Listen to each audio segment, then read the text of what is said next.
Going into Society by Charles Dickens, Part 3 of A House to Let. At one period of its reverses, the house fell into the occupation of a showman.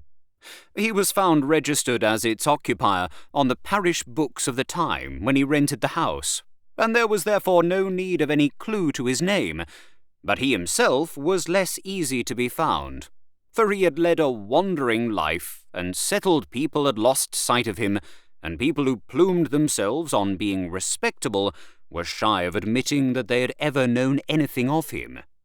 At last, among the marshlands near the river's level that lie about Deptford and the neighbouring market gardens, a grizzled personage in velveteen, with a face so cut up by varieties of weather that he looked as if he had been tattooed, was found smoking a pipe at the door of a wooden house on wheels. The wooden house was laid up in ordinary for the winter, near the mouth of a muddy creek, and everything near it, the foggy river, the misty marshes, and the steaming market gardens, smoked in company with the grizzled man. In the midst of this smoking party, the funnel chimney of the wooden house on wheels was not remiss, but took its pipe with the rest, in a companionable manner. On being asked if it were he who had once rented the house to let, grizzled Velveteen looked surprised and said, "Yes." Then his name was Magsman. That was it, Toby Magsman, which lawfully christened Robert, but called in the line from an infant Toby. There was nothing again Toby Magsman, he believed. If there was suspicion of such, mention it. There was no suspicion of such, he might rest assured, but some inquiries were making about that house, and would he object to say why he left it? Not at all. Why should he? He left it along of a dwarf. Along of a dwarf? Mr. Magsman repeated deliberately and emphatically, along of a dwarf.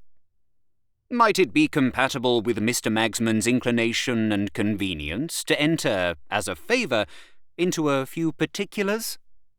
Mr. Magsman entered into the following particulars. It was a long time ago, to begin with, afore lotteries and a deal more was done away with. Mr. Magsman was looking about for a good pitch, and he see that house, and he says to himself, "I'll have you if you're to be had. If money'll get you, I'll have you." The neighbours cut up rough and made complaints, but Mr. Magsman don't know what they would have had. It was a lovely thing. First of all, there was the canvas representing the picture of the giant in Spanish trunks and a ruff, who was himself half the height of the house, and was run up with a line and pulley to a pole on the roof, so that his head was coeval with the parapet. Then there was the canvas representing the picture of the Albina lady, showing her white hair to the army and navy in correct uniform. Then there was the canvas representing the picture of the wild Indian, scalping a member of some foreign nation. Then there was the canvas representing the picture of a child of a British planter seized by two boa constrictors. Not that we never had no child, nor no constrictors neither. Similarly, there was the canvas representing the picture of the wild ass of the prairies. Not that we never had no wild asses, nor wouldn't have had 'em at a gift.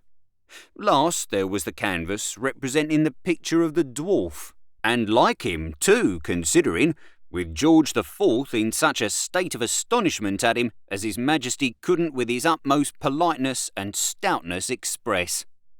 The front of the house was so covered with canvases that there wasn't a spark of daylight ever visible on that side. Magsman's Amusements, 15 foot long by 2 foot high, ran over the front door and parlour windows. The passage was an arbour of green baize and garden stuff. A barrel organ performed there unceasing. And as to respectability, if threepence ain't respectable, what is? But the dwarf is the principal article at present, and he was worth the money. He was wrote up as Major Shofsky of the Imperial Bulgraderian Brigade. Nobody couldn't pronounce the name, and it never was intended anybody should. The public always turned it as a regular rule into Chopsky. In the line he was called Chops, partly on that account, and partly because his real name, if he ever had any real name, which was very dubious, was Stakes. He was an uncommon small man, he really was. Certainly not so small as he was made out to be, but where is your dwarf as is? He was a most uncommon small man, with a most uncommon large head. And what he had inside that head, nobody ever knowed but himself, even supposing himself to have ever took stock of it, which it would have been a stiff job for even him to do. The kindest little man as never growed, spirited but not proud. When he travelled with the spotted baby, though he knowed himself to be a natural dwarf, and knowed the baby's spots to be put upon him artificial, he nursed that baby like a mother. You never heard him give a ill name to a giant. He did allow himself to break out into strong language respecting the fat lady from Norfolk, but that was an affair of the art, and when a man's art has been trifled with by a lady, and the preference give to a Indian, he ain't master of his actions. He was always in love, of course. Every human natural phenomenon is. And he was always in love with a large woman. I never knowed the dwarf as could be got to love a small one, which helps to keep 'em the curiosities they are. One singular idea he had in that head of his, which must have meant something, or it wouldn't have been there. It was always his opinion that he was entitled to property. He never would put his name to anything. He had been taught to write by the young man without arms, who got his living with his toes. Quite a writing master he was, and taught scores in the line. But Chops would have starved to death before he'd have gained a bit of bread by putting his hand to a paper. This is the more curious to bear in mind, because he had no property, nor hope of property, except his house and a sarser. When I say his house, I mean the box, painted and got up outside like a regular six-roomer that he used to creep into with a diamond ring, or quite as good to look at, on his forefinger, and rang a little bell out of what the public believed to be the drawing-room window. And when I say a sarser, I mean a Cheney sarser, in which he made a collection for himself at the end of every entertainment. His cue for that he took from me. Ladies and gentlemen, the little man will now walk 3 times round the caravan and retire behind the curtain. When he said anything important in private life, he mostly wound it up with this form of words, and they was generally the last thing he said to me at night before he went to bed. He had what I consider a fine mind, a poetic mind. His ideas respecting his property never come upon him so strong as when he sat upon a barrel organ and had the handle turned. After the vibration had run through him a little time, he would screech out, "Toby, I feel my property coming. Grind away. I'm counting my guineas by thousands, Toby. Grind away. Toby, I shall be a man of fortune. I feel the mint a-jingling in me, Toby, and I'm swelling out into the Bank of England." Such is the influence of music on a poetic mind. Not that he was partial to any other music but a barrel organ. On the contrary, hated it. He had a kind of an everlasting grudge against the public, which is a thing you may notice in many phenomenons that get their living out of it. What riled him most in the nature of his occupation was that it kept him out of society. He was continually saying, "Toby, my ambition is to go into society. The curse of my position towards the public is that it keeps me out of society. This don't signify to a low beast of an Injun. He ain't formed for society.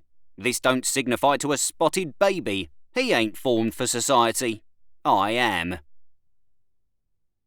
Nobody could ever make out what Chops done with his money.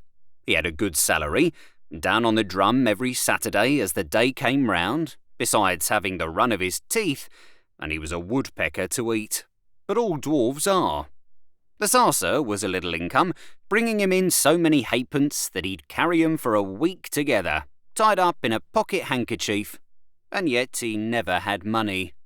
And it couldn't be the fat lady from Norfolk, as was once supposed, because it stands to reason that when you have an animosity towards an Injun, which makes you grind your teeth at him to his face, and which can hardly hold you from goosing him audible when he's going through his war dance, it stands to reason you wouldn't under them circumstances deprive yourself to support that Injun in the lap of luxury. Most unexpected, the mystery come out one day at Egham races. The public was shy of being pulled in, and Chops was ringing his little bell out of his drawing-room window and was snarling to me over his shoulder as he kneeled down with his legs out at the back door, for he couldn't be shoved into his house without kneeling down, and the premises wouldn't accommodate his legs, was snarling, "Here's a precious public for you. Why the devil don't they tumble up?" When a man in the crowd holds up a carrier pigeon and cries out, "If there's any person here has got a ticket, the lottery's just drawed, and the number as has come up for the great prize is 3742. 3742. I was giving the man to the furies myself for calling off the public's attention, for the public will turn away at any time to look at anything in preference to the thing showed 'em, and if you doubt it, get 'em together for any individual purpose on the face of the earth and send only 2 people in late, and see if the whole company ain't far more interested in taking particular notice of them 2 than of you. I say, I wasn't best pleased with the man for calling out, and wasn't blessing him in my own mind, when I see Chops's little bell fly out of the window at an old lady, and he gets up and kicks his box over, exposing the whole secret, and he catches hold of the calves of my legs, and he says to me, "Carry me into the van, Toby, and throw a pail of water over me, or I'm a dead man, for I've come into my property." 12,000-odd was Chops's winnings. He had bought a half ticket for the 25,000 prize, and it had come up.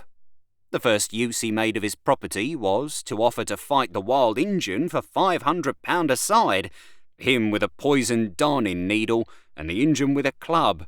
But the Injun being in want of backers to that amount, it went no further. After he had been mad for a week, in a state of mind, in short, in which if I had let him sit on the organ for only 2 minutes, I believe he would have bust. But we kept the organ from him. Mr. Chops come round, and behaved liberal and beautiful to all.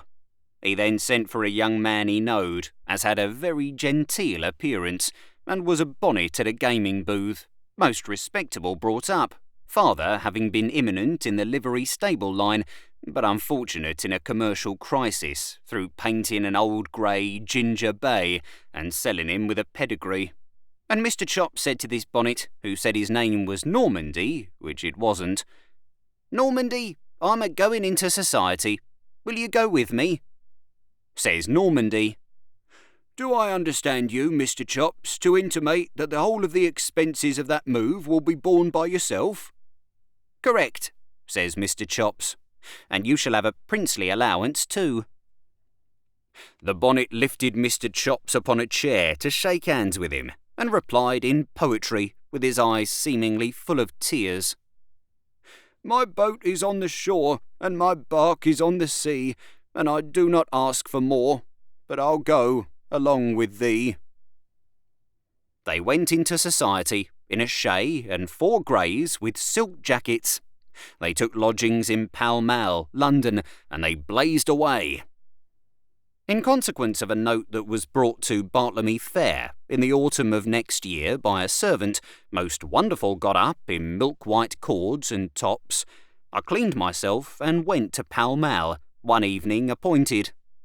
The gentleman was at their wine after dinner, and Mr. Chops's eyes was more fixed in that head of his than I thought good for him. There was 3 of them, in company, I mean, and I knowed the 3rd well.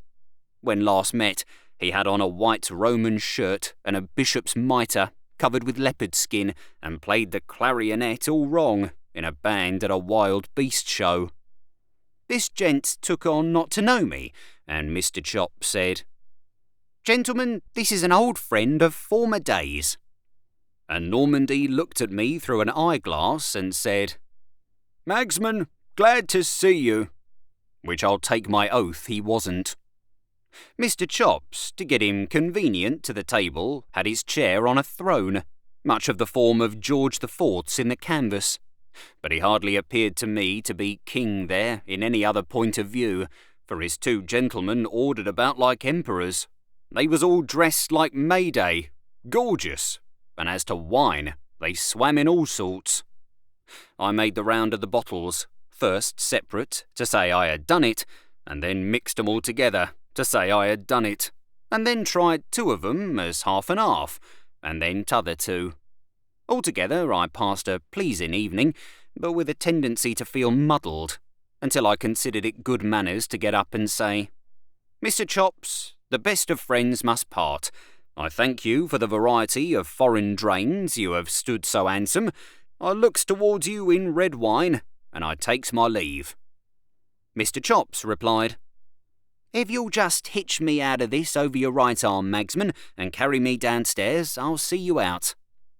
I said I couldn't think of such a thing, but he would have it, so I lifted him off his throne. He smelt strong of Madeira, and I couldn't help thinking as I carried him down that it was like carrying a large bottle full of wine, with a rather ugly stopper, a good deal out of proportion. When I set him on the doormat in the hall, he kept me close to him by holding on to my coat collar, and he whispers, "I ain't happy, Magsman." "What's on your mind, Mr. Chops?" "They don't use me well. They ain't grateful to me. They puts me on the mantelpiece when I won't have in more champagne wine, and they locks me in the sideboard when I won't give up my property." "Get rid of 'em, Mr. Chops." "I can't. We're in society together, and what would society say?" "Come out of society," says I. "I can't. You don't know what you're talking about. When you have once gone into society, you mustn't come out of it."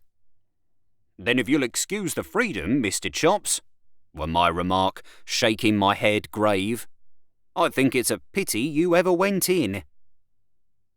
Mr. Chops shook that deep head of his to a surprising extent, and slapped it half a dozen times with his hand, and with more vice than I thought were in him.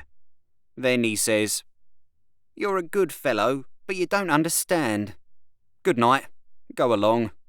Magsman, the little man will now walk 3 times round the caravan and retire behind the curtain." The last I see of him on that occasion was his trying, on the extremest verge of insensibility, to climb up the stairs, one by one, with his hands and knees. They'd have been much too steep for him if he had been sober, but he wouldn't be helped. It weren't long after that I read in the newspaper of Mr. Chops's being presented at court. It was printed, "It will be recollected," and I've noticed in my life that it is sure to be printed that it will be recollected whenever it won't, that Mr. Chops is the individual of small stature whose brilliant success in the last state lottery attracted so much attention. Well, I says to myself, such is life. He has been and done it in earnest at last. He has astonished George IV. On account of which, I had that canvas new painted, him with a bag of money in his hand, presenting it to George IV, and a lady in ostrich feathers falling in love with him in a bag wig, sword and buckles correct. I took the house, as is the subject of present inquiries, though not the honour of being acquainted, and I run Magsman's Amusements in it 13 months, sometimes one thing, sometimes another, sometimes nothing particular, but always all the canvases outside. One night when we had played the last company out, which was a shy company, through its raining heavens hard, I was taking a pipe in the one pair back along with the young man with the toes, which I had taken on for a month, though he never drawed, except on paper, and I heard a kicking at the street door. "Hello," I says to the young man. "What's up?" He rubs his eyebrows with his toes, and he says, "I can't imagine, Mr. Magsman," which he never could imagine nothing, and was monotonous company. The noise not leaving off, I laid down my pipe, and I took up a candle, and I went down and opened the door. I looked out into the street, but nothing could I see, and nothing was I aware of, until I turned round quick, because some creature run between my legs into the passage. There was Mr. Chops. "Magsman," he says, "take me on the old terms, and you've got me. If it's done, say done." I was all of a maze, but I said, "Done, sir." "Done to your done, and double done," says he. "Have you got a bit of supper in the house?" Bearing in mind them sparkling varieties of foreign drains as we'd guzzled away at in Pall Mall, I was ashamed to offer him cold sausages and gin and water, but he took 'em both and took 'em free, having a chair for his table and sitting down at it on a stool, like old times. I all of a maze all the while. It was after he had made a clean sweep of the sausages, beef, and to the best of my calculations £2.25, that the wisdom as was in that little man began to come out of him like perspiration. "Magsman," he says, "look upon me. You see afore you, one has both gone into society and come out." "Oh, you are out of it, Mr. Chops. How did you get out, sir?" "Sold out," says he. You never saw the like of the wisdom as his head expressed when he made use of them 2 words. "My friend Magsman, I'll impart to you a discovery I've made. It's valuable. It's cost £12,500. It may do you good in life. The secret of this matter is that it ain't so much that a person goes into society as that society goes into a person." Not exactly keeping up with his meaning, I shook my head, put on a deep look, and said, "You're right there, Mr. Chops." "Magsman," he says, twitching me by the leg, "society has gone into me to the tune of every penny of my property." I felt that I went pale, and though naturally a bold speaker, I couldn't hardly say, "Where's Normandy?" "Bolted, with the plate," said Mr. Chops. "And t'other one?" meaning him as formerly wore the bishop's mitre. "Bolted, with the jewels," said Mr. Chops. I sat down and looked at him, and he stood up and looked at me. "Magsman," he says, and he seemed to myself to get wiser as he got hoarser, "society, taken in the lump, is all dwarfs. At the corner of St. James's, they was all a-doing my old business, all a-going 3 times round the caravan in the old court suits and properties. Elsewheres, they was most of 'em ringing their little bells out of make-believes. Everywheres the sarser was a-going round. Magsman, the sarser is the universal institution." I perceived, you understand, that he was soured by his misfortunes, and I felt for Mr. Chops. "As to fat ladies," he says, giving his head a tremendous one again the wall, "there's lots of them in society, and worse than the original. Hers was an outrage upon taste, simply an outrage upon taste, awakening contempt, carrying its own punishment in the form of an Injun." Here he give himself another tremendous one. "But theirs, Magsman, theirs is mercenary outrages. Lay in cashmere shawls, buy bracelets, strew 'em, and a lot of handsome fans and things about your rooms. Let it be known that you give away like water to all as come to admire, and the fat ladies that don't exhibit for so much down upon the drum will come from all the points of the compass to flock about you, whatever you are. They'll drill holes in your heart, Magsman, like a colander. And when you've no more left to give, they'll laugh at you to your face, and leave you to have your bones picked dry by vultures, like the dead wild ass of the prairies that you deserve to be." Here he give himself the most tremendous one of all, and dropped. I thought he was gone. His head was so heavy, and he knocked it so hard, and he fell so stony, and the sausagerial disturbance in him must have been so immense, that I thought he was gone. But he soon come round with care, and he sat up on the floor, and he said to me, with wisdom coming out of his eyes, if ever it come, "Magsman, the most material difference between the 2 states of existence through which your unhappy friend has passed He reached out his poor little hand, and his tears dropped down on the mustachio which it was a credit to him to have done his best to grow, but it is not in mortals to command success. The difference is this. When I was out of society, I was paid light for being seen. When I went into society, I paid heavy for being seen. I prefer the former, even if I wasn't forced upon it. Give me out through the trumpet in the holdway tomorrow. After that, he slid into the line again, as easy as if he had been oiled all over. But the organ was kept from him, and no allusions was ever made, when a company was in, to his property.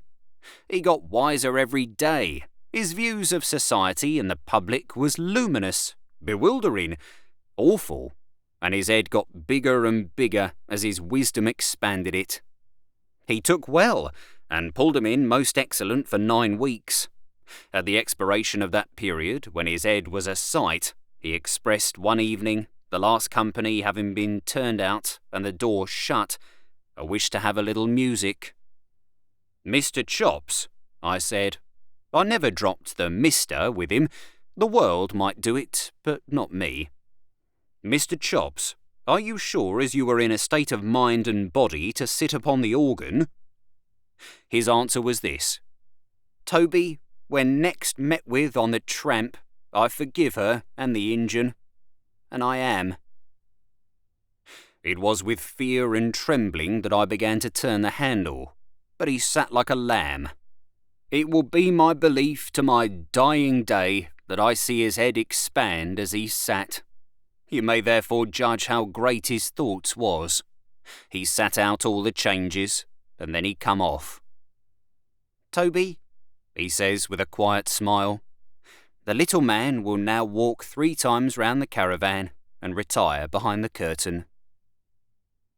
When we called him in the morning, we found him gone into a much better society than mine or Pall Mall's. I give Mr. Chops as comfortable a funeral as lay in my power, followed myself as chief, and had the George IV canvas carried first, in the form of a banner. But the house was so dismal afterwards that I give it up, and took to the van again. "I don't triumph," said Jarber, folding up the second manuscript and looking hard at Trottle. "I don't triumph over this worthy creature. I merely ask him if he is satisfied now." "How can he be anything else?" I said, answering for Trottle, who sat obstinately silent. "This time, Jarber, you have not only read us a delightfully amusing story, but you have also answered the question about the house. Of course it stands empty now. Who would think of taking it after it had been turned into a caravan?" I looked at Trottle as I said those last words, and Jarber waved his hand indulgently in the same direction. "Let this excellent person speak," said Jarber. "You were about to say, my good man." "I only wish to ask, sir," said Trottle doggedly, "if you could kindly oblige me with a date or two in connection with that last story." "A date?" repeated Jarber. "What does the man want with dates?" "I should be glad to know, with great respect," persisted Trottle, "if the person named Magsman was the last tenant who lived in the house. It's my opinion, if I may be excused for giving it, that he most decidedly was not." With those words, Trottle made a low bow and quietly left the room. There is no denying that Jarber, when we were left together, looked sadly discomposed. He had evidently forgotten to inquire about dates, and in spite of his magnificent talk about his series of discoveries, it was quite as plain that the 2 stories he had just read had really and truly exhausted his present stock. I thought myself bound, in common gratitude, to help him out of his embarrassment by a timely suggestion. So I proposed that he should come to tea again on the next Monday evening, the 13th, and should make such inquiries in the meantime as might enable him to dispose triumphantly of Trottle's objection. He gallantly kissed my hand, made a neat little speech of acknowledgment, and took his leave. For the rest of the week, I would not encourage Trottle by allowing him to refer to the house at all. I suspected he was making his own inquiries about dates, but I put no questions to him. On Monday evening, the 13th, that dear, unfortunate Jarber came, punctual to the appointed time. He looked so terribly harassed that he was really quite a spectacle of feebleness and fatigue. I saw at a glance that the question of dates had gone against him, that Mr. Magsman had not been the last tenant of the house, and that the reason of its emptiness was still to seek. "What I have gone through," said Jarber, "words are not eloquent enough to tell. Oh, Sophonisba, I have begun another series of discoveries. Accept the last two as stories laid on your shrine, and wait to blame me for leaving your curiosity unappeased until you have heard number 3. Number 3 looked like a very short manuscript, and I said as much. Jarber explained to me that we were to have some poetry this time. In the course of his investigations, he had stepped into the circulating library to seek for information on the one important subject. All the library people knew about the house was that a female relative of the last tenant, as they believed, had, just after that tenant left, sent a little manuscript poem to them, which she described as referring to events that had actually passed in the house, and which she wanted the proprietor of the library to publish. She had written no address on her letter, and the proprietor had kept the manuscript ready to be given back to her, the publishing of poems not being in his line, when she might call for it. She had never called for it, and the poem had been lent to Jarber, at his express request, to read to me. Before he began, I rang the bell for Trottle, being determined to have him present at the new reading, as a wholesome check on his obstinacy. To my surprise, Peggy answered the bell, and told me that Trottle had stepped out without saying where.